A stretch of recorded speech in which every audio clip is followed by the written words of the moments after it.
Welcome to another episode of Coder Conversations. Today we have Gustavo Costa. Welcome to the show. Thank you very much and thank you for having me. Thank you for the invitation. Super excited to be here. Yeah, Yeah. thanks for coming on, man. So, just to confirm, you were a former social media and also a community manager at Blizzard. Is that correct? Yes, I worked for their Blizzard CS department. So we ran mostly customer service on all social media platforms, including forums and all that. But yeah, I've been in the industry for 15 years. Actually, probably more than that now. I stopped counting at 15. I feel like that's enough. Um, and yeah, then I got invited over to do some special projects. Blizzard has some really cool temporary assignment situations that you get to go play in other departments. So yeah, community management and esports. I had the pleasure of working with those teams there as well. That's awesome. Yeah, that's awesome. So, what were some of the other companies you worked at prior to Blizzard? Okay, so kind of started doing my own thing for Ragnarok, War Portal, who ran the U.S. and international version. Uh, kind of Q&A helped them. Had a couple of guildies that were very close to their team. Got very excited about working in the gaming company. Applied for Area Games, who now converted over to Area 51 mobile, I believe. They went full mobile. But I had the pleasure to launch Grand Fantasia in Portuguese with them, and also Special Force Soldier Front in Latin America. So two really fun projects with them. Worked on a bunch of teams on that. Shaya, Dynasty Warrior, Wolf Team, Hello Kitty Online, um, Grand Fantasia Global or you know, NA, and then I went over to a contract with I'm sorry, not Webzen. Oh yeah, Webzen. Because they were closing the North American office. So the CEO reached out to me, asking me to take part of it, kind of take everybody's task as they found other jobs, um, and stay there until the end, until the close or the transfer. So worked with Mew Online. So a lot of met a lot of great people through that project. Mew Online was very fun to work with. And then Blizzard um, um, accepted me to work for all their social media. Went through all that. Specifically, went to work on Overwatch, which was amazing. Esports, I kind of touched Heroes of the Storm a little bit with the TESPA program, which that was very fun. I love working with the college students, bringing that culture into the college campus. And then obviously Right. Road to Pro. I love that project. I actually wrote the rules for World Cup contenders and Overwatch League, the main Oh, nice. yeah. So, and I was also the starter. We tested a bunch of things, and I was kind of the test dummy for all those projects I until see. until we launched and train train people. Yeah, And then right. finally Wargaming reached out to me saying, hey, here's money, please come have fun over here too. And I'm like, all right. Come So join World of us. Warships, Yeah, come yeah, join World of us. Warships recruited me. It was an amazing experience. So we had uh, we traveled all of Latin America. I was running Latin America as a whole. So community management all the way to PR, biz dev, marketing. I was doing it all. It was super fun. Offline events were Yeah, my it sounds favorite. like a lot of fun. Definitely sounds like a lot of fun. But yeah, a lot of gaming experience to get here to where I am. Oh, yeah, that's awesome, man. It sounds like you have a really extensive history. Were you an avid gamer prior to getting into the industry? Oh, absolutely. I was the kid that I would get grounded from playing video games, for playing too much video games, and my mom would actually take the power cable to work, so I couldn't play while she was away. So I had to do my homework while I waited Oh, for her to wow. come home. But little did she know, I'm an evil person. So I actually got my own cable. So while she was away, I used my cable, Oh, and there then we when go. she got when she got home, I would say, "Mom, I didn't play all day. Can I have the cable now?" And she would give me her, Oh, the wow. original cable, and I'll play more. Wow. So yes, I was a very into gaming. That's awesome, man. What were your primary systems? Like, what games were you really into growing up? So I had the Nintendo 64. I started late because we didn't have conditions to have my own console, so I would go to cousin's house to play the regular Nintendo, Super Mario, old school square cartridge Nintendo. We had a Sega at my grandma's house. So table the tennis, and all the games there. I'm sorry, Atari. Uh, Sega came out later. But yeah, my first console was a 64, Nintendo 64. Played Rush Nice. quite a lot. Uh, What about GoldenEye 007? GoldenEye. Oh yeah, absolutely. House parties, the Player, yeah. sleepovers. Oh yeah, Yeah, it the was four player law. was awesome. Really Yeah. awesome. Then I went into PC, discovered PC, and unfortunately went, I got into PC and, discovered everything else was a lie and PC is awesome. So I Right. never went back. I have owned every single console out there, most of the console out there. I would buy it, play maybe a week, and then just go back to PC. I just could not switch back over. I absolutely love the So PC game. there was just something pulling you towards PC. Yes, it's called Fallout 2. I was addicted to Fallout. Okay. That was a great game. It was Diablo 2 and Fallout 2. I played Diablo 2 hardcore. I still do as of today. Like I actually still go online and you can see me online playing it. Years later, now the remastered. Still my favorite game. Fallout, I'll install it every once in a while, and then I'll go into the rest of the series, and I'm like, let's go back to Fallout 2. Yeah, I kind of Right. feel like the newer ones, they start dumbing it down as they, move it towards the consoles. Yeah, it's too easy. I feel like it's too easy, but I do enjoy the fact that they made it also easy to customize. People are doing all these mod packs. I love these mod packs, these, community created content.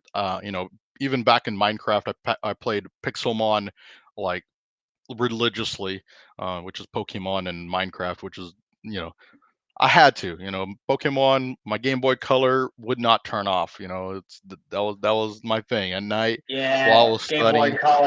Game Boy Color was badass. Yeah, that's actually another problem that I had, which my mom would actually tell me to go to my room and read for school, and I would actually open up the book and put the Game Boy inside the book from the angle downstairs. She had no reason to come upstairs. The upstairs was just my room.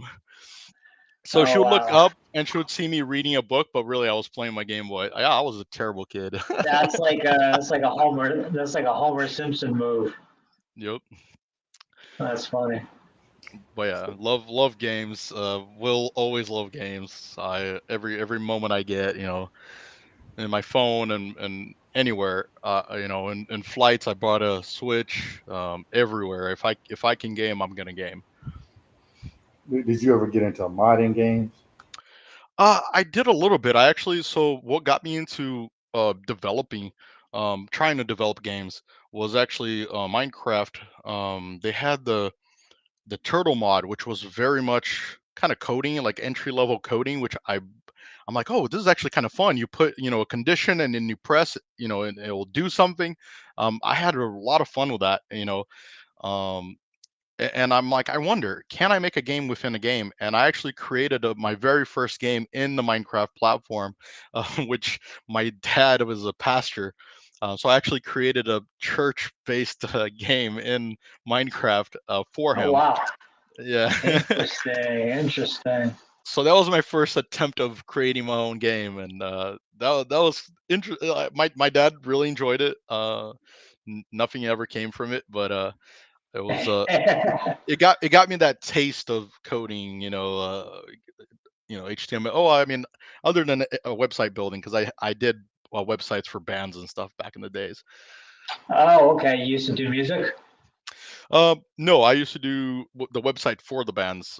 Back when before Oh, even okay. it was like C++ or Notebook Plus or whatever the people are using now. I actually had to code everything, and there was no help. It was black and white. I would actually make website on those. Before Publisher came out, I remember Publisher just made it so easy. You just draw what you Yeah. want, and it's like, here's the code that you wanted. I'm like, really? It took me years, Right. months to do one of these.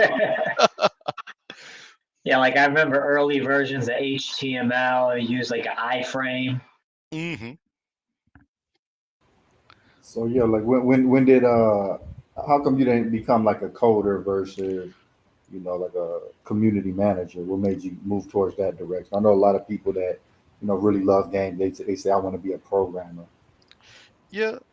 So I tried. So I actually, it's one of those you don't know what you're doing, but you go and just try it. I took a game design and development course. Day one, I was freaking out because apparently there was a small print that said you should probably know C++ before doing this. And so I was learning No. how to C++ while I was learning how to develop a game, and it was just like it was a little Oh, intense. that's bad. Yeah. That Yeah, doesn't sound too good. definitely do not recommend. It's like I tell people it's like you're trying to learn German history in German while you don't know German. So it's like Why? Yeah. Why you don't know exactly? Yeah, Exactly.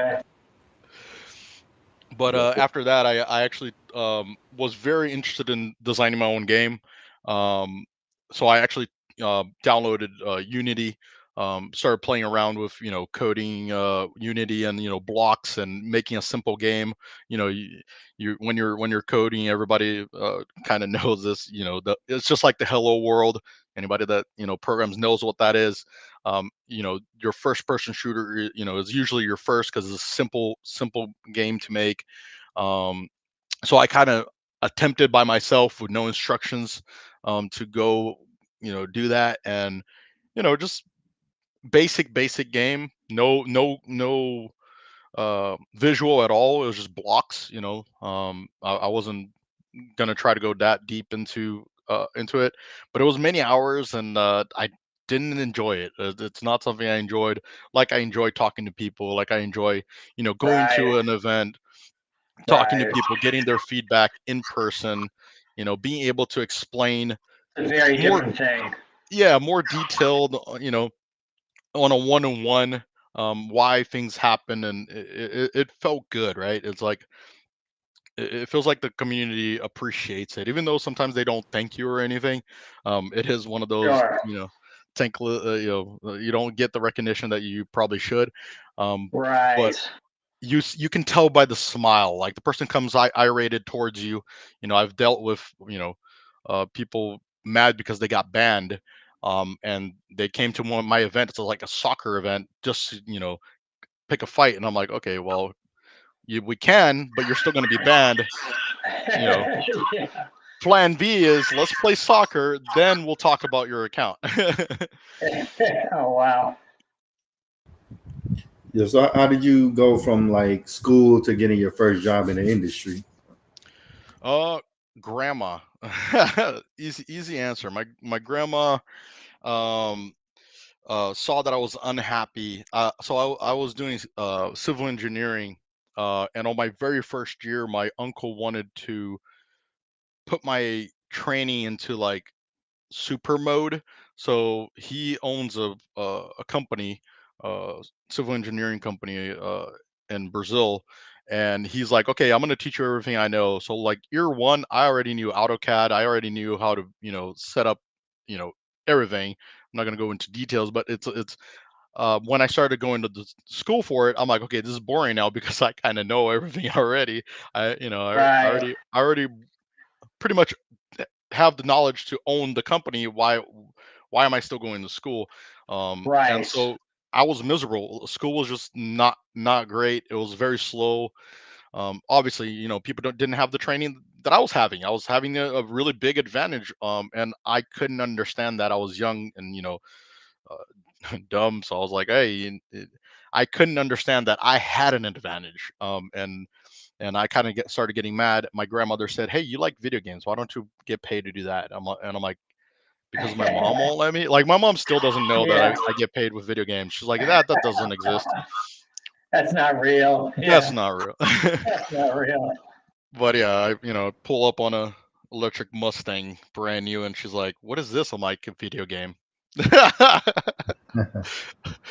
Yeah, it's like, no, it pays. It's an industry. It's real. It's real. It's real money. Um, but yeah, my grandmother, she told me to look into it. And I did. I found Area Games. Just through my resume there, I had no experience other than Ragnarok. I had a 4-year-old server. And people just enjoyed it. It was free server. I didn't want to make any money out of it. I just enjoyed what I did for those 4 years. Um, and so they're like, yeah, no, we've seen your events. Like apparently they knew my name. Actually, the people that made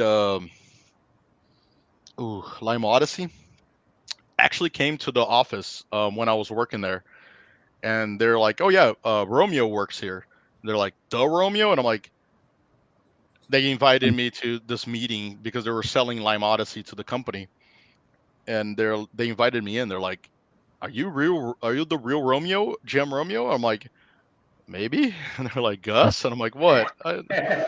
Like they knew me by name. They're like, "Gus, really? It's that you?" And I'm like, "No, you don't know who I am."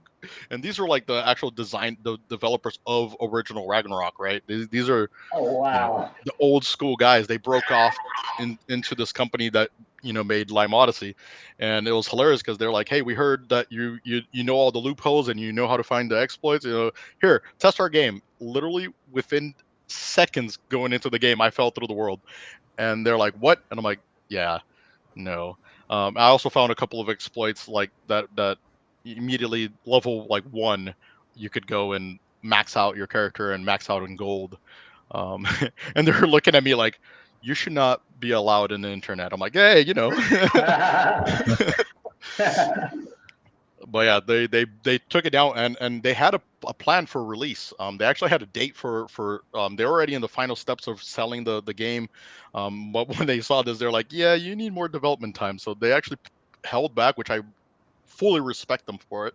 Um, and they fixed at least those. I didn't get to test afterwards. I already had left after that, but when it launched, I made sure to go test to make sure they didn't leave those there. But I respect them for it. They did a really great job fixing it up. Too bad it didn't. It wasn't as successful as I thought it would. It's a really cool anime style game. I thought it would have done a lot better. What do you Right. think held it back? Um, I don't know. I feel like maybe it was too complex for our time period. Um, I feel like Ragnarok was already stepping over that line of getting too complex. With all the calculations and size difference and element difference, and like I feel like Lime Odyssey crossed that even further. And people didn't have the patience to study it, which I think I love Path of Exiles. I'm deeply in love with it as well. But I think it's also why it doesn't do great, because it's too complex. People like me will love it. Will absolutely, hardcore players will min max that all day. If you go to Path of Right. Exile, Red, chat sites or anything like that, these guys are good. I love watching them like talk every single like point, and they explain that one point why it makes that difference. It's like I'm like, y'all are passions. I love it. But yeah, I think too complex. When a game can be that complex to you got to study the back end to min max the living out of this game. um I feel like the 80% plus casual base out there that's usually gaming, that are just want to come home and slash some demons. um they're not into all that. And I think that's Right. why hack and slash games do so well. Because it's kind of brainless button pushing is good. It feels good, right? Right. It does. Yeah. Yeah, I think yeah, the masters typically like simplicity. So yeah, I can see where you're coming from with that. Like, and it's pretty much why I feel like games have been getting they call it streamlining, where they make it simpler and simpler. Yep. Uh, yeah, over time games have been getting easier, but there's a few challenging games out there, like the Dark Souls series. So I think there is a segment of gamers that do want that challenge. Yep. Yeah, but I think you give them both options because you can get the easy mode, where you're just kind of, you can do it no problem, but and then you do have the option if you'd like. And I always love in games that don't have the option. I mean, I can give you World of Warcraft as an example. I feel like it's a way too easy of a game, so I never got to play it until I worked there. And then you start min maxing it, and I started getting into it, but it was still too simple.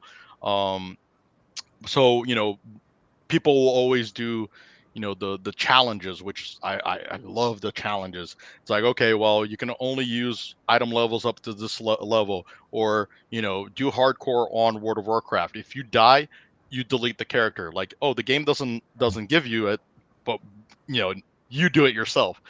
So I love those kinds of things, especially I play World of Warcraft open world PvP with hardcore. So if anybody walks up and kills me in the real world, I would actually go delete the character. um, Oh wow, yeah, that's yeah, so pretty intense. there, even on kind of casual games, there are ways to make it more interesting. 7 days to die. Yeah, even on the hardcore mode, like, oh, everything just runs at you. It's like, if you know how AI works, and that's the other thing. Like, people that want to get better at gaming, huge tip: study AI. Like, study AI, study Right. Star AI, specifically Star AI. Like, Right. games become so easy after that, that I hate to even recommend it, but I'm like, hey, if you want min max, make sure because, like, most games will follow that, right? Will use it. So once you know that, and uh, games become very easy when it's PVE.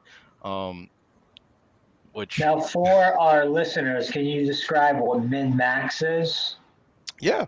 So min max is when you study, um, sometimes even the back end of the gaming system, to understand what each point does or each attribute does, and you'll use the max to maximize that your strength. So you're the strongest, you're the fastest, you're the jump the highest.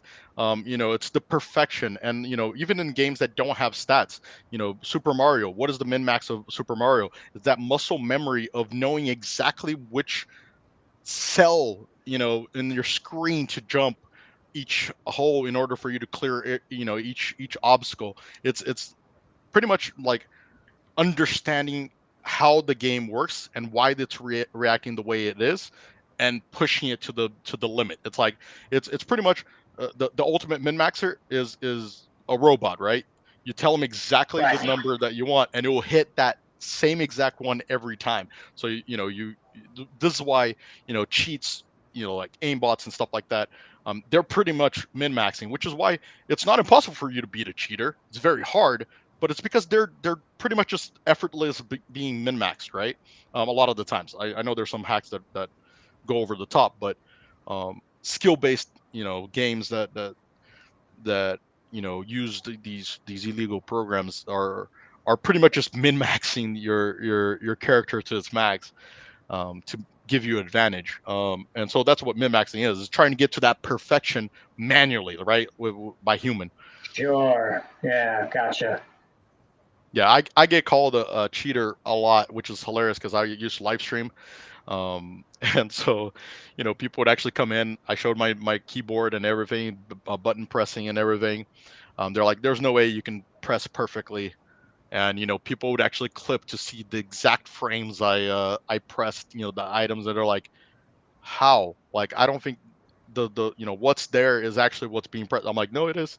It's real life. This is happening live. It's just, Yeah, it's Oh, fun. wow. Right.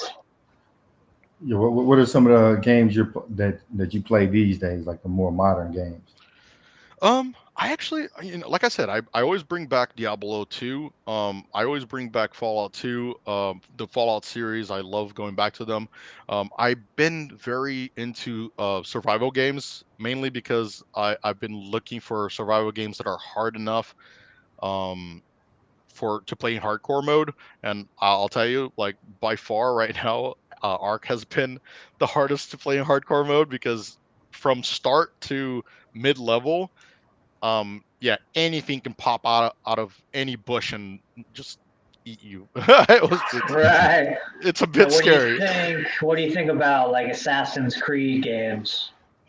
um I think they're good. The problem I have with that series is the linear like kind of it kind of asks you to go a certain direction and handle something a certain way. There are ways to handle it differently, um but I prefer games that they give you an objective, and now you can either do it without murdering everything or murdering everything. It's like let me figure out how I'm gonna get it. Like, am I gonna outsmart the Right. person? Which is why I think Fallout 2 was way ahead of its generation, because it had conditions. You could join different factions, and depending on what faction you choose, there consequences, and that kind of stuff was very interesting to me because it's decision making, right? It doesn't tell you, hey, this is you have your objective, but there's so much you can do to the side that it just feels like you don't really go towards your objective ever. You just happen to stumble upon it at one point. Right. You're living in Brazil, correct? I actually just came back to Austin last month, and I'll be staying here for.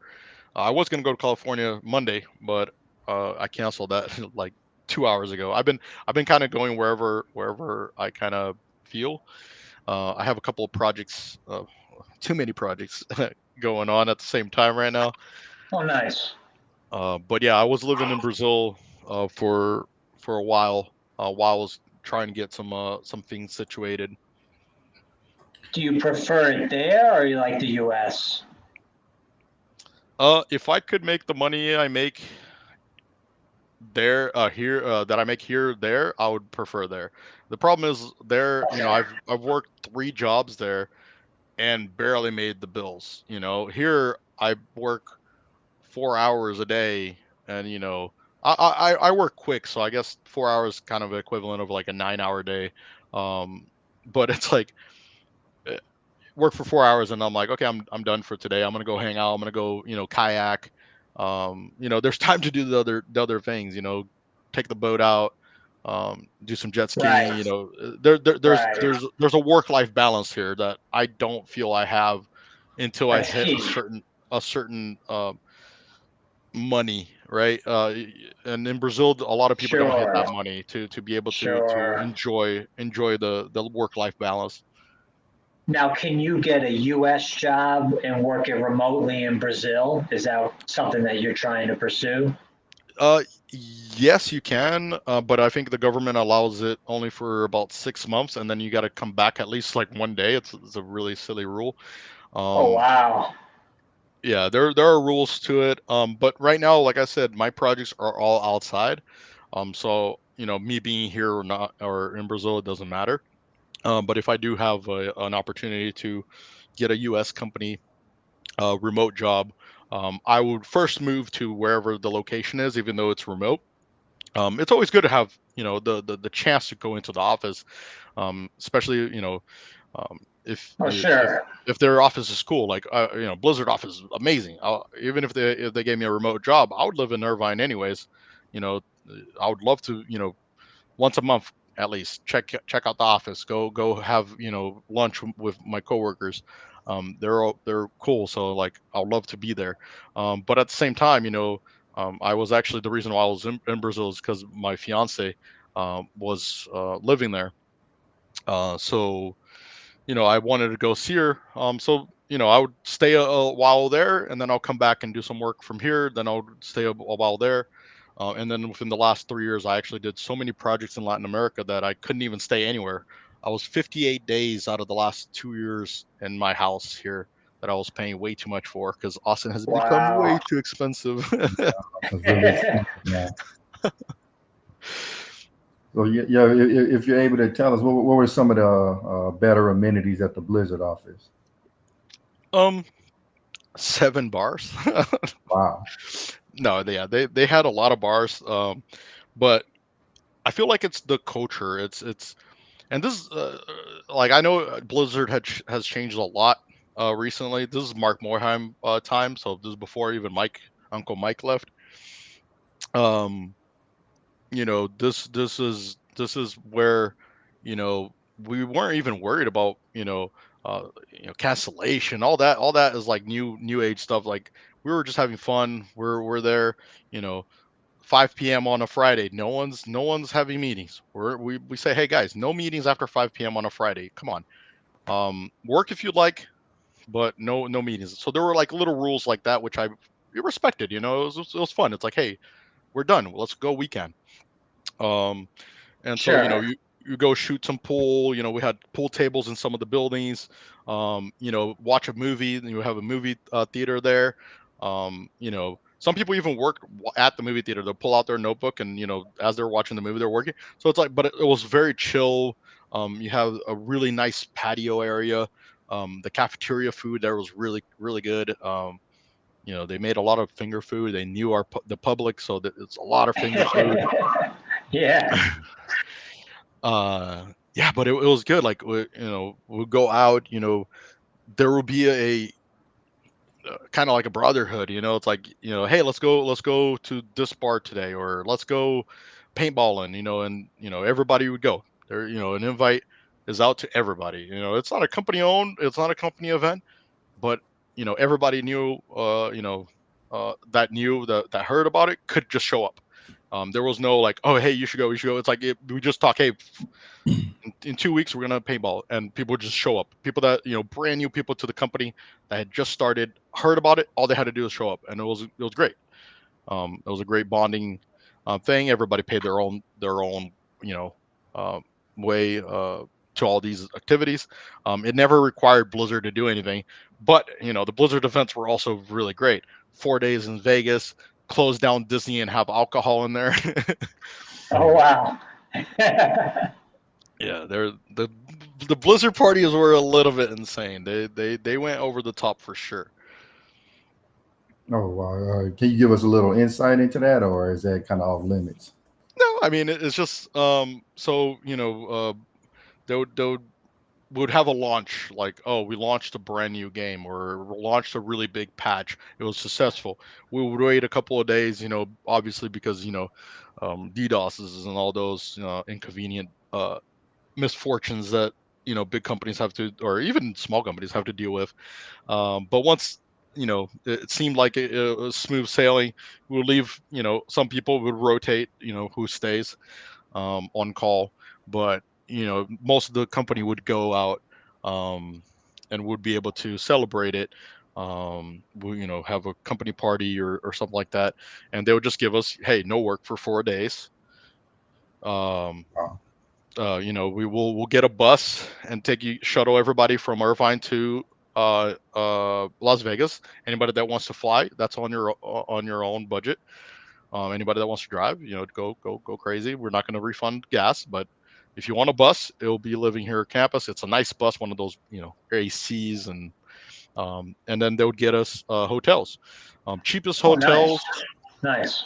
But most of these hotels you could pay like $10 an upgrade to like a jacuzzi in your suite. It's like it, it was good. They would give us a cheap room in a hotel that they knew that there would be a good upgrade option if you wanted. That's awesome. Yeah, and then there would usually be one party. We actually closed um, one of the biggest clubs there.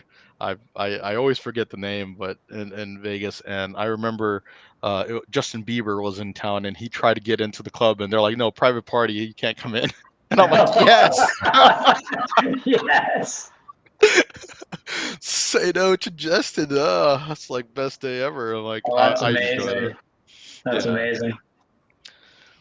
But yeah, it was always fun, and alcohol before Star Wars was in Disney. There was no alcohol, except for Blizzard parties, and then there was alcohol, little pop-ups all over the park, after it closed. So it closed to the public, kicked everybody out except if you have a Blizzard, wristband, and then they'll bring out the alcohol, the carts, and I guess they kind of just gave up on it and thought it was a good idea, and they added it. Now there's alcohol in Disney, which is for me kind of weird, but yeah, Oh man, that's amazing. Did the culture shift to a more corporate style of culture once Activision bought Blizzard out, and they eventually merged with Microsoft? Or were you still around then? Yeah, so that's actually a good one. I always tell people about that one, and this is not as much as I can share, and it's no problem at all because I was in the Overwatch esports department back in those days, and the whenever it happened, the Activision and everybody panicked, and it was interesting because internally, I'm seeing something completely different. I'm seeing Activision coming into our studio, going in and going, "Hey, you guys are doing a really good job on esports. Let me see how you guys are doing." And then they would actually copy our projects and go, "Hey, let's do it like them." But hold up, we make more money on the for the prizes, right? So they have a different way to get money for the tournaments, and so we're like, hey, how do you do that? So it was a trade of information. It wasn't like oh, you have to do this now. It was actually we were, hey, show me your tricks, and I'll show you my tricks, and we were comparing Right. notes, and Activision has a really good strategy behind a lot of the stuff. So a lot of the changes I'm were because sure. we thought we agreed with their strategy, and it was just Right. individual teams. No one was told, hey, do this. At least as far as I was aware, I didn't see anything. Social media, they didn't touch my team. They're we just did whatever we want. Well, the only thing we did do is we closed the Blizzard CS Twitter page, but I believe it was for a different reason. I wasn't the one in charge of that one. I just helped respond. Um, but I don't think it had anything to do that with it because this came before we started building our training for our GM team. So we trained our GM team in order to help us, so we get a lot more hands on deck to help with social media, which was amazing. Oh man, we promoted a couple of GMs that were just hidden gems. They've been GM, answering customer service one ticket at a time, one person at a time. Um, Amazingly for a really long time, and kind of the quiet ones don't usually show off too much. You're like, oh, look at this answer that I got an irated player to say I love you. It's like it's kind of a, they just sit back and like, hey, I did my job. But we discovered even two, I can say right now, very hidden gems that they are amazing. They're there today, and these guys are extremely good at what they do, and we were able to see that while we were doing this training. So it was uncovered a lot of really good people, and Blizzard does that quite well. The whole temporary assignment Nice. that I mentioned, we had Nice. people that they were making games on their off time, like just for us. Like it's silly stuff that probably inappropriate, not safe for work, but it was just because it was for us. We were just joking around, but at the same time, there's a thought process behind it, and Blizzard would actually catch this, and instead of going, oh, why you're making these inappropriate games, they actually took them to a team to go develop good games. Like, and then these guys became developers, and they're there, Oh, wow. creating story right now. Like I know a couple of them that got promoted from this. So it's like it, Blizzard, love them. They do a great job at you know doing these things, these lateral moves, these opportunities. I tell people, it's like if you want to get into the gaming industry and you have the opportunity to work for QA, quality assurance, or customer service at Blizzard, that is the best entry point in the gaming industry you could possibly have. Because you will grow to lateral and up and down, left and right. They do an amazing job at that. So the training is extensive. We do training. So I actually took 3 PR trainings while I was there, and it's all paid. So if there's a course that you want to take, they actually help financially. So there are a lot of incentives. I wanted to, I'm not an artist at all. I'll tell that to the world right now. Don't ask me to draw. I am terrible. But for whatever reason in my mind, I'm like, I want to be an artist. They actually put me in a course that they offer at Blizzard, that they bring in real models to pose for us and a real instructor to show you how to chalk draw and find expression and body and I actually became a much better drawer, from terrible to just bad. um but That's interesting. but they give you this opportunity from somebody that has no interest at all, right? So again, this is why I love them so much. It's I don't think I've seen that anywhere else where they're like, hey, if you want to try it, go for it. If it's not your cup of tea, that's fine, just try it. If that's what you Right. want Now, to do, try it. how did you get your first job at Blizzard? What was that like? um this is a fun story. I actually got I was almost done with WebZen's move to out of North America. It was just me and the CEO. So our day was pretty much go in, check tickets, go in, check emails, go in, check if server's not on fire, and then go play golf. That was my day. Right. So he said, "Hey, if you're ready to move on, go for it. We'll honor your contract as you serve the whole time. We thank you, like, thanks a lot. But if you want to start searching now, go for it." I'm like, all right, perfect. And I heard Blizzard did take a really long time to process. So I'm like, hey, I'll apply now and see what happens. I applied on a Monday. Tuesday they called me. Wednesday was my Thursday was my first interview. Friday, I received an offer to be there Monday, and this includes moving to Irvine from Berkeley. Um, Oh, that's insane. and they're like, you don't have to, but if you could, that would be ideal because orientation starts because they have orientation classes, right? So it's like the next block Right. of orientation is next Monday. But if you can't, we'll throw you on the next orientation. And I'm like, yeah, no, that sounds really difficult, but I'll try. And I did it. I'm like, That's awesome. yeah, but my interview was with with the manager that I reported to. Um, it was hilarious because it's one of those Skype interviews, and obviously I'm wearing no pants. Um, so I'm like, as long as he doesn't tell me to get up, everything is fine. So wearing a suit up top, just underwear underneath, and I'm like completely comfortable. And when you're in that state of mind, you kind of your filter might turn off every once in a while, right?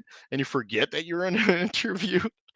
And so the guy asks me a couple of questions, and then he goes into the game specific. He's like, "Hey, do you play any of our games?" I'm like, "Yeah, Diablo. I absolutely love Diablo. I am Right.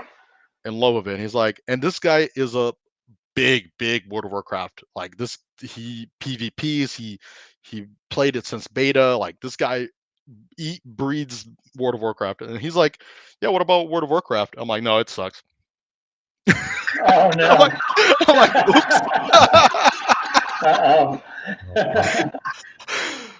But he's like, "Hey, I appreciate the honesty, man." It's like I'm like, "Yep," and I appreciate you not getting mad at me right now because I am embarrassed. Oh But wow. it was funny because near the end, I was actually one of the top PvPers too, because I got into it, and then I got to min max it. Everything I do, I got to min max. So as I'm sitting there, going through open world PvP and just chasing people down, he walks up to my table and he goes, so what do you think about World of Warcraft now?" I'm like, "No, it's still the same. It's just I'm not gonna play Diablo right now. That's all." Yeah. But yeah, it was I gave him a hard time because I passed him. I surpassed him on both Hearthstone and World of Warcraft, and he hates me for it, which is hilarious. I just, we have internal tournaments all the time, which is another thing that I really love. Um, and Oh, really? yeah, and I'll disqualify him every once in a while, and he gets very angry at me. I was like, oh, my bad. Right. Yeah, it's amazing. So yeah, eventually you left Blizzard, correct? Well, when did you know it was time to leave? Like, what made you exit such an excellent company? So Blizzard at that time offered every once in a while an incentive for you to move on. Um, they would actually, it's a very nice incentive. It was a good amount of money. They also would take care of, if you're going to school, they'll cover a cost of it or something like that. There's a lot of really good incentives when that package comes out. And this package happened a couple of times, um, which wasn't normal. It was kind of a, sixth sense. I'm like, something's wrong here. They're inviting people to leave too much. Um, so I started looking, and but not I wasn't applying. I just opened my eyes and ears, to see what was going on. And World of Warcraft, I'm sorry, Wargaming reached out to me, and they're like, "Hey, you want to come work for us?" And they offered me a 20% increase in pay for my current salary. And then I looked them up, and they're in Austin. So I'm like, okay, well, California and Austin is about a 20% cheaper. If I'm getting 20% more, according to my terrible math, that's a 40% pay increase. And, it's like, for me, it made sense. I'm like, I'm getting a 40% Wow. pay increase. Yeah, that sounds great. Yeah. So, I'm living in Irvine, renting a room in a house. I have an old car. It's like Blizzard pays well, but California is just too expensive. Oh, So, yeah, especially LA. oh yeah. California is so expensive. I used to live out there. Yep. So, I'm like, it makes sense. It was a good move. So I double dipped, right? I got the exiting package for Blizzard, and I got the entering package for moving to Austin from Wargaming. I'm Oh, like, wow.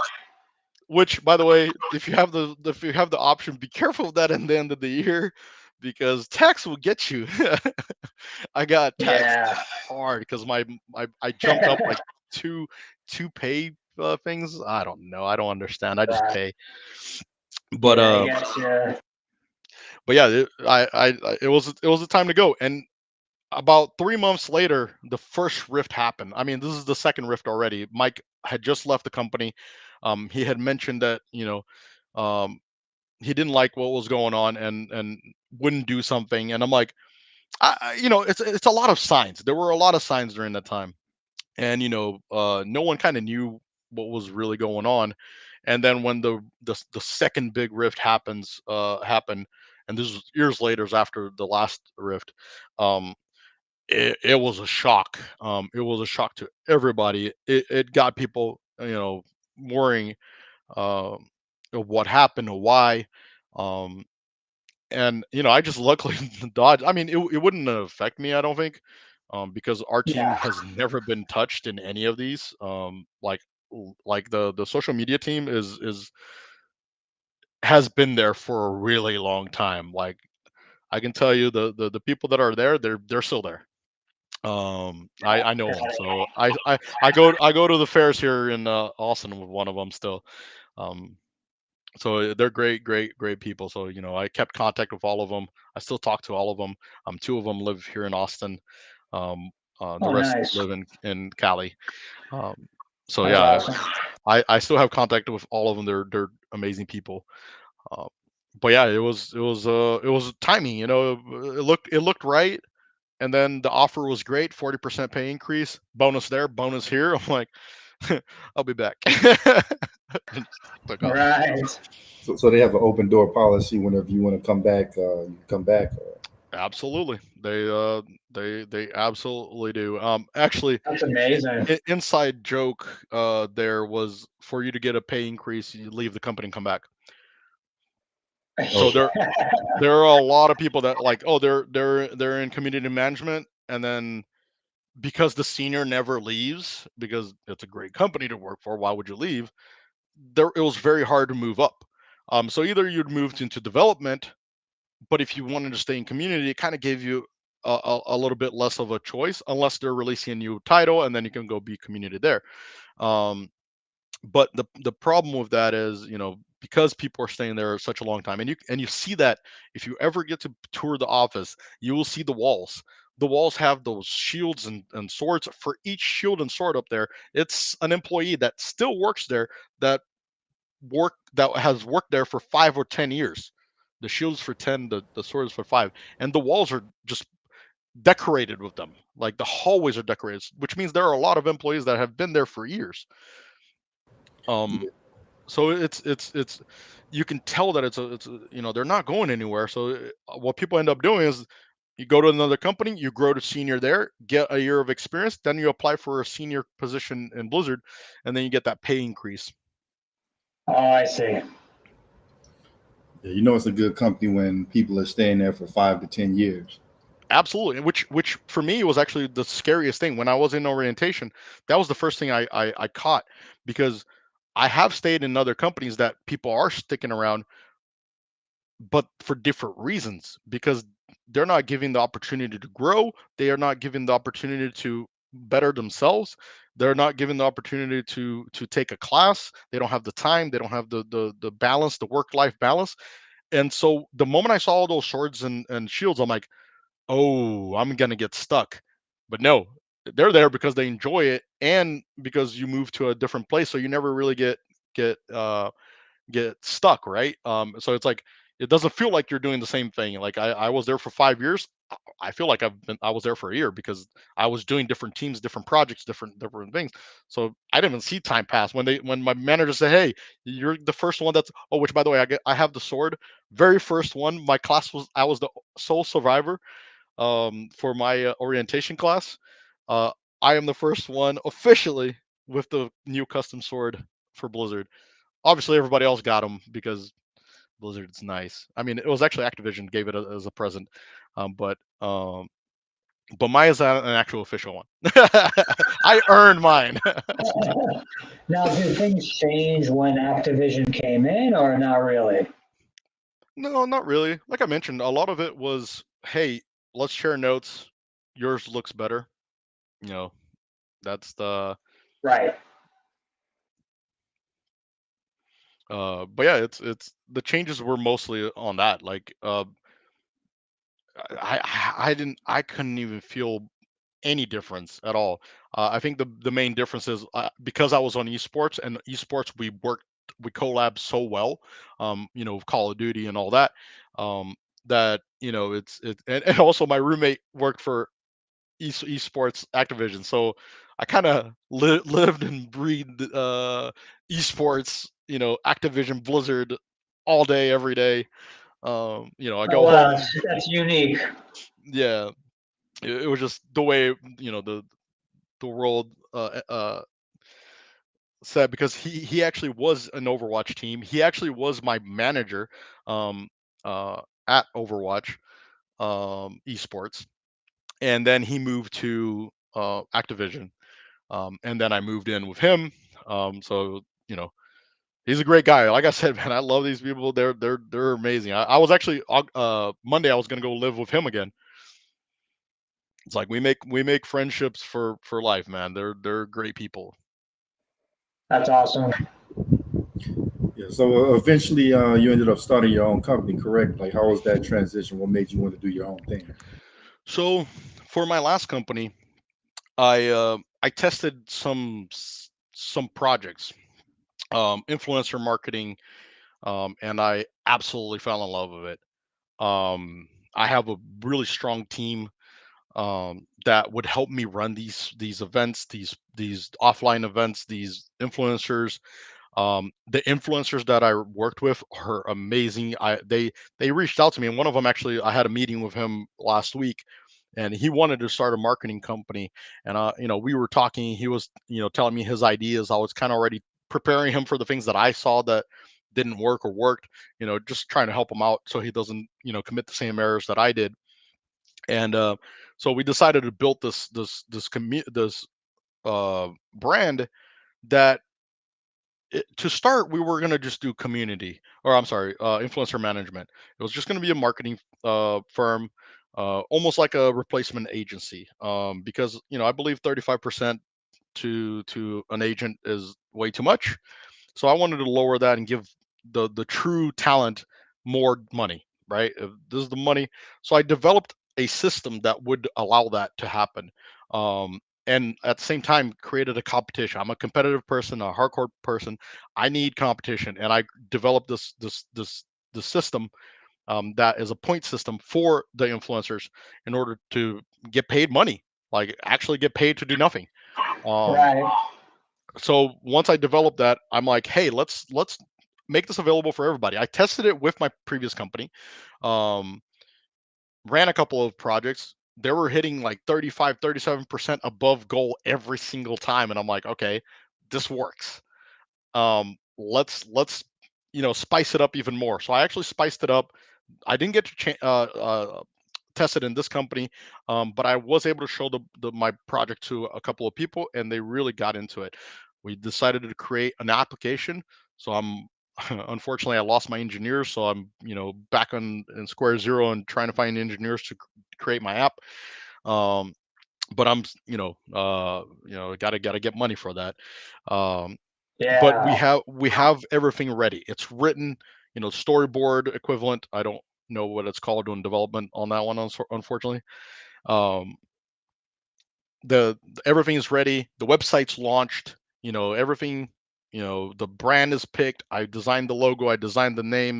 Designed the slogan, the introduction, the videos. Opened the YouTube channel. The YouTube channel was to promote kind of like this. It's teaching people stuff. Like the YouTube channel was going to be uh, a series that I was going to pitch to Netflix and whoever else wanted uh, potentially to have educational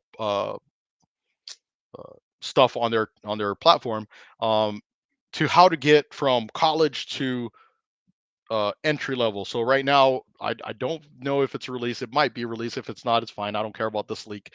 I teach people how to get into gaming industry. What what I just said earlier. Get into QA or CS, and then have a step in. That's how you do. Taking through the steps on how you get from student to that entry level of that job market is my goal. Have that channel that shows everything, and I have a lot of professionals. I've made my network is huge. I have over 600 brands that talk to me constantly.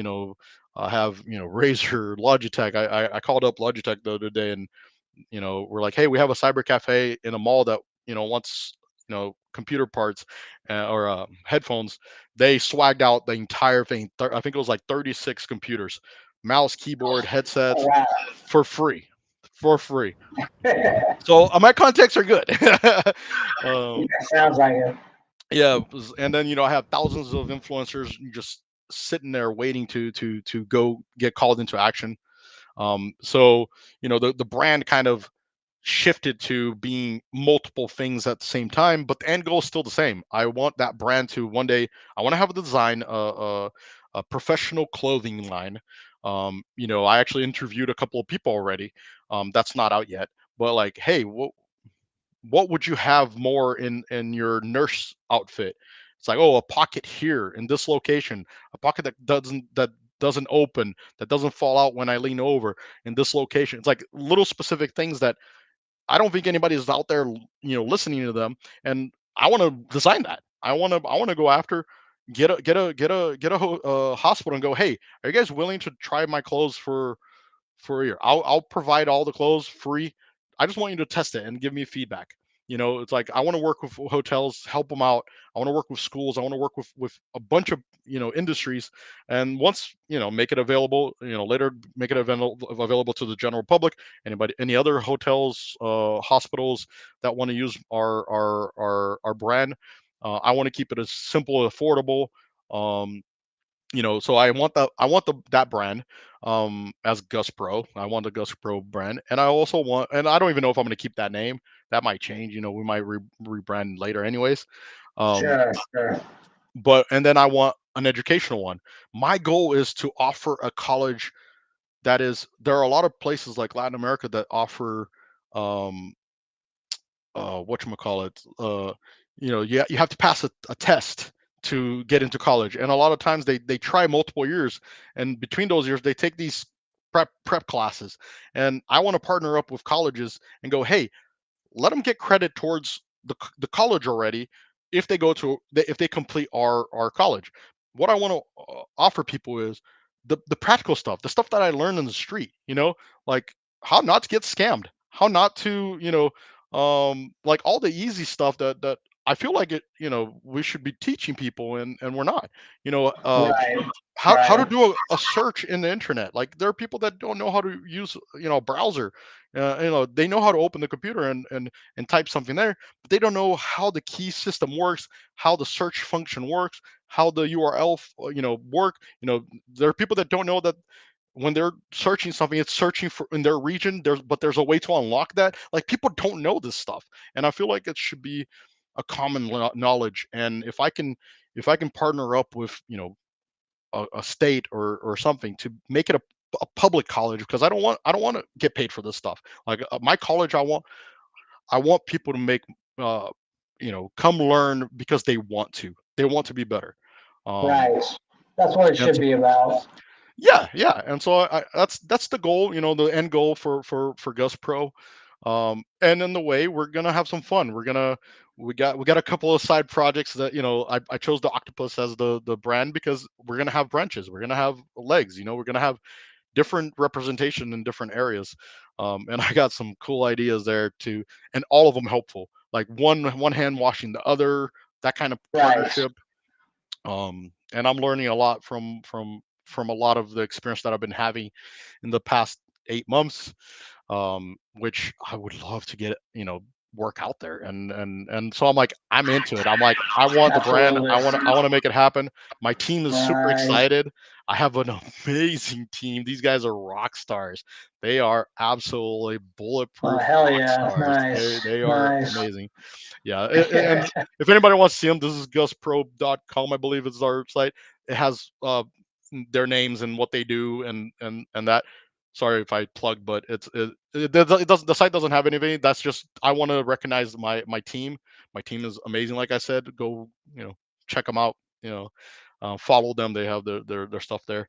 But these guys are good. These guys are ridiculously good. Now, what kind of relationships do you have with these influencers that you were mentioning before? Um, a lot of them, I was their very first um sponsor. Not a lot of people care about the small, middle, tier influencers. But here's the thing, they're willing to do it for cheaper, and they have a lot more influencer than a big guy. I guarantee you. Because nowadays, a big guy, people are just going to come watch. If he's wearing a Oakley, sunglasses, no one's going to care because he doesn't even sell it. He makes enough money. He's wearing that because, he looks good in it. Whereas, you get a razor, the gunners, the glasses for gaming, um, to a mid-tier guy or small influencer. Oh, people are gonna talk. People are gonna ask, does that actually work? And they're gonna answer them, and it's gonna sell. It's gonna sell more. And I kind of noticed that, so I kind of target that uh, numbers more. And a lot of companies don't like doing that just because now I have to do contract with 80 people instead of just two big guys. It's like, it's a lot of Right. work. It's a lot of potential things to go wrong. These guys have nothing to More lose. legwork. More Yeah. legwork. And they have, a lot of the times they have nothing to lose. Oh, so I lose my channel that has 1,000 viewers. Whoop de doo. I can say whatever I want to my channel. Whereas, you don't have to worry about somebody that has 1 million viewers because they're gonna worry about what they're saying on their channel. So Absolutely.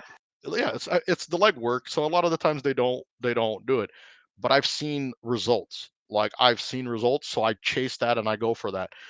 So these guys, you know they get discovered. If you look up Pox, he was a streamer. I discovered him with like 10 people viewing him, and I'm like, hey, can you do a couple of things for us? flew him out there to New York. Did a one of the Overwatch shows with him. He came back, boom, he's got 100 people, and I'm like, all right, hey, let's do this. Join us again. We're gonna pay you to do this.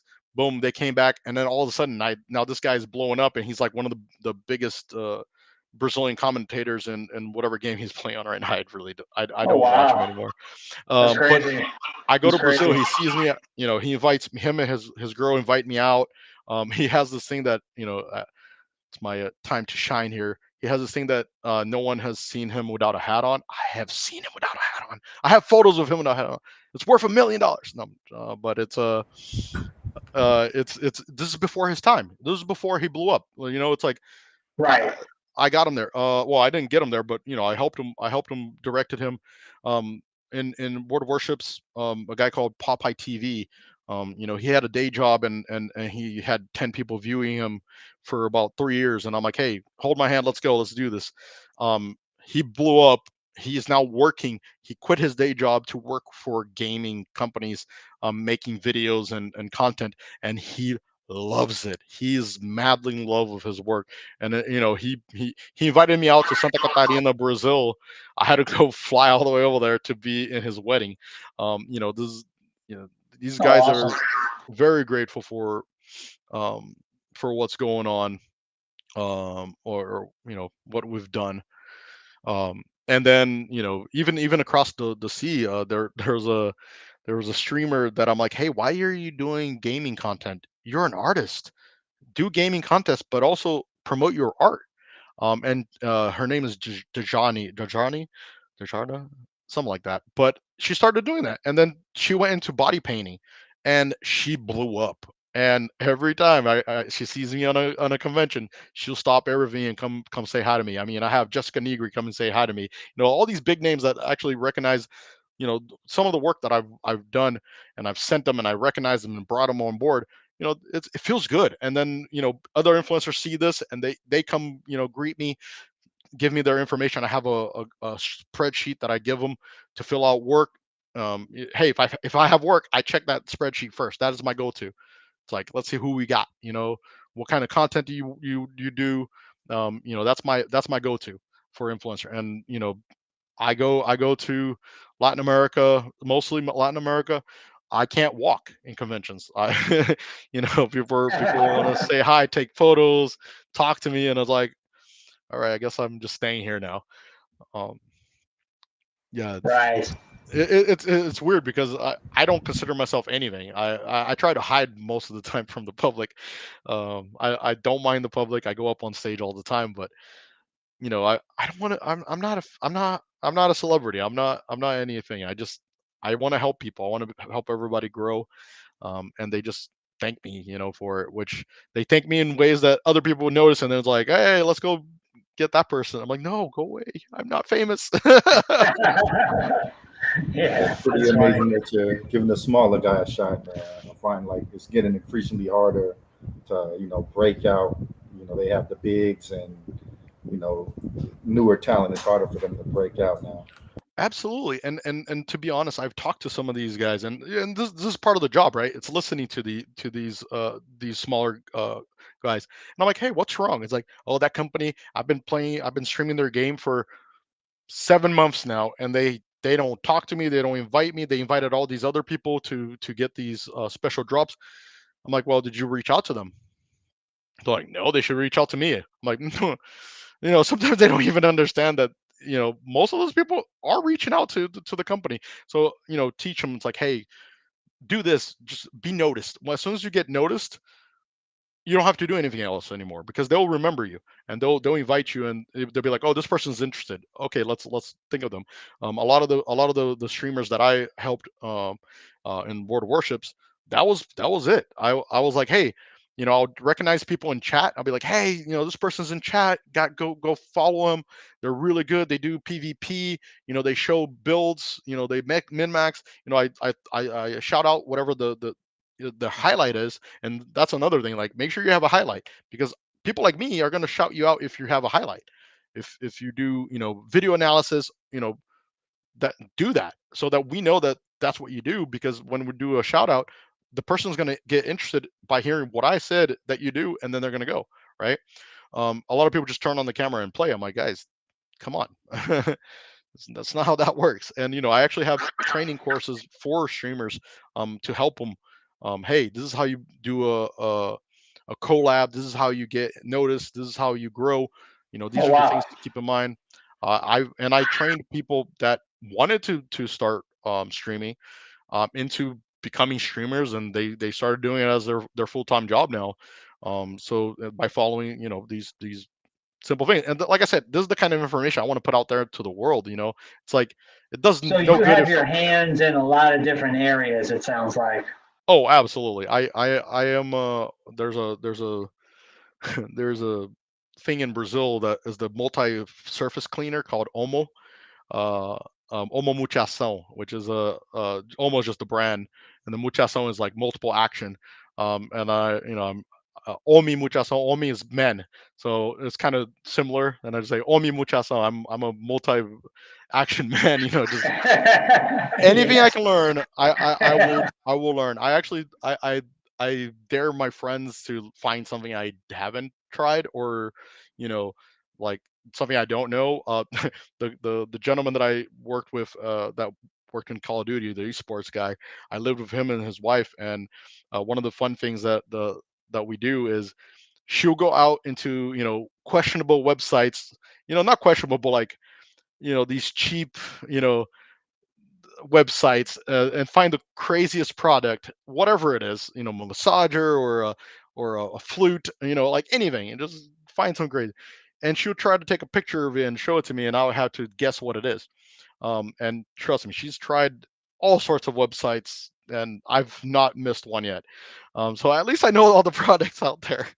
And I always tell people, it's like, hey, I did 400 hours of volunteer jobs, 4 years of volunteer to the police station. It's like I have a lot of information and a lot of baggage, that I did things.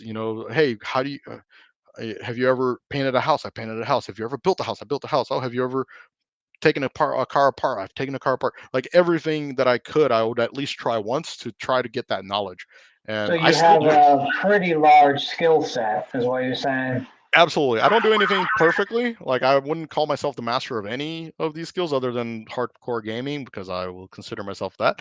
But other than that, like at least I'll know. At least I know. Maybe I'm not. I don't have the mechanic skill to accomplish whatever it is. Because some things are skill based. Some things are training based. You get that muscle memory. Once you got the muscle memory, it makes it easier, or it makes it possible, right? But I will at least attempt it. I will try to understand why it works. I'll break it down and try to understand how I would do it if I could actually perform that task. And I can coach people like a boss. Like I play pool. Yeah, I play pool. But if I tell you the angles to hit the balls and stuff like that, and you're able to do the mechanical of hitting the balls, like you will hit every shot. And I'm like, I can't do it because my mechanic is terrible. I know where I need to hit. I just not gonna be able to hit. um, but I will try to learn everything. Like my next project, I can't talk about it just yet, but my next project is a tour. It's a 3-year long project that I'm hoping to do, that will actually challenge me to the extreme. And all I can say is I will have about a month or less to learn a new skill and master it. That sounds exciting. Challenge. So you mentioned you had a channel where you teach people a lot of these skills. You mind telling the listeners where it's at? Yeah, this is all my social medias. This is Gus Pro. So YouTube .com at forward slash uh at this is Gus Pro, because I think they're doing ats now. It's a thing. Um, and we're starting to put the content there. My editor is um actually, again, another person that grew into gaming. I don't know if he's out there listening. Hi, Reaper. He's he works with the other guy, the streamer, and they both are working in this company that makes videos for other companies. And because they're paid for that, they're paid for their time. I tell them, hey, it's 100% priority. Go get your money.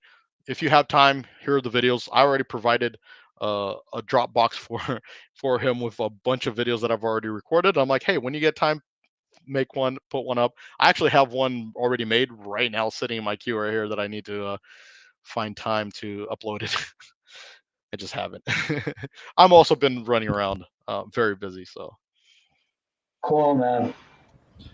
But yeah, I mean, I think that's all the questions I had. We would definitely would love to have you back. Did you have any other questions, Brian? No, I mean, we really got into a lot of topics there, and just sounds like you're really an open book, you know? I am ready to talk about anything, anytime, anywhere, with any level of alcohol. Hey, bar Nice. talk, man. You like it or not, bar talk is great. Like Yeah. it does happen, and you get some ideas. Sometimes you forget them the next day, but you know, it's good. Did you have Awesome. anything you want to leave the audience, Gustavo? No, I mean, I mean, yes, I wanted to say that I am super excited about what you do. These podcasts, like I said, it's kind of similar to what I envisioned. I do want to go through like the day in the live. It's going to be a little bit different. But I love that you do bring people here that have the background, that a good background, that can definitely back up whatever they're talking about. It's not just people just picking a random topic, oh, let's talk about the color blue today. It's like, really, it's educational topics. I'm always for it. Like I said, the moment you talk to me, like, you probably noticed I didn't even ask too many questions. I'm like, yes, absolutely, educational. Let's educate. I am like, let's go. Like, Yeah. I am down. I will come That's back awesome. every That's week. awesome. If I can educate people, my Yeah. time is free for education. Like, call me, let's talk. Well, yeah, me and Kevin, we're all about education. Yep. Yeah, and I really do appreciate and the level. Like, your site looks beautiful. I love the how professional, and how professional it was on where, I don't know if we can say where you discovered me, but yeah, like, all the messages were super professional, yet it didn't feel like a scam. Because a lot of times, it feels like, okay, what's what does he really want? It's they're you get a little bit of a signal. It's like, oh, got to be careful with this person, especially somebody like me, that I have to be careful with a lot of NDAs. They want to, dig in. Right. I've been interviewed hundreds of times, and all the PR training. Thank you, Blizzard. Um, uh, can't prepare you a lot of the times for what's coming. It seems legit. It seems awesome, and right off the bat, it looked legit. It looked professional. It looked like a good uh, uh, good vibe. Everything looked on point, and I'm like, yes, yes, absolutely. Awesome. Yeah, I mean, we really appreciate you coming on.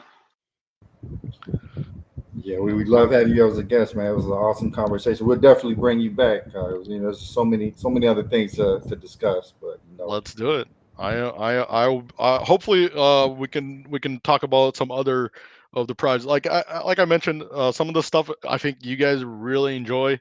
As soon as I'm able to talk about it, we'll let you know, and maybe even have a showcase here. Yeah, man. awesome. Well, Premiere. we'll definitely have you back on. When the schedule lines up. Yep, sounds good, and I'll be happy to be here. Thank you, everybody, for tuning in. We'll catch y'all next.